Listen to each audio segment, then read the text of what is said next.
In the United States, labor unions tried to maintain the commitment not to strike, but rising prices in the first war years and the uneven improvement in wage rates provoked unofficial labor protest.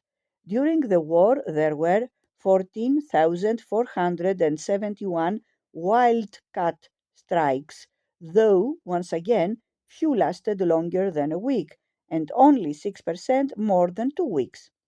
In the United States, again, strikes were also about pay and conditions, not about the war, but the government response was more robust than in Britain.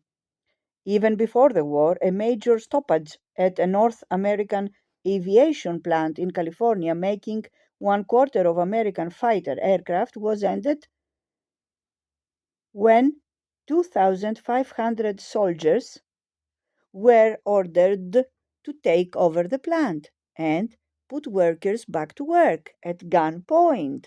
Labor protest during the war was treated by much of the public as tantamount to treason.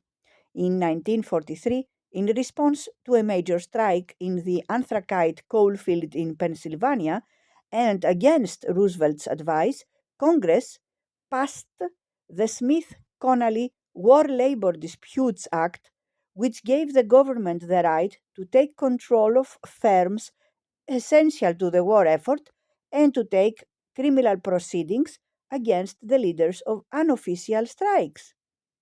The new law was tested that December when a defiant railroad strike prompted a federal takeover of the entire network for 3 weeks until the unions backed down and accepted a state imposed wage deal. Even business leaders were not immune. Later in the war, when one company president refused to accept the provision that new workers in unionized plants would have to join the union, raising union membership from 10 million to 15 million over the war years, the American Attorney General in person led a squad of uniformed soldiers to expel him from his office and take over the company. Nothing approaching this level of worker protest was possible in the authoritarian regimes, Axis or Allied. Strikes were outlawed in them all, and the risks involved in industrial action well understood. Protest was interpreted in political terms not as a defense of worker interests, but as a challenge to the war effort and the regime. In Germany and the Soviet Union, persistent offenders ended up in concentration camps. The harsh labor conditions in Japan, China, and the Soviet Union, nevertheless, evoked spontaneous disaffection or efforts to evade the tough conditions and low pay by moving job.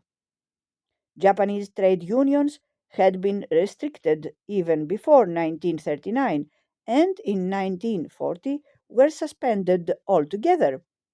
In 1939, there were 365,000 union members.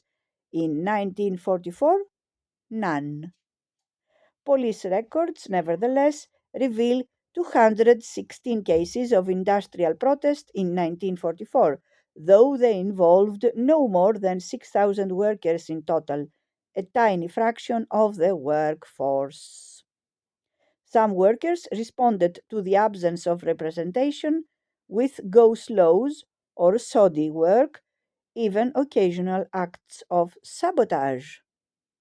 The workforce was closely monitored for any possible hint of communist sympathy, and all suspects arrested and mistreated.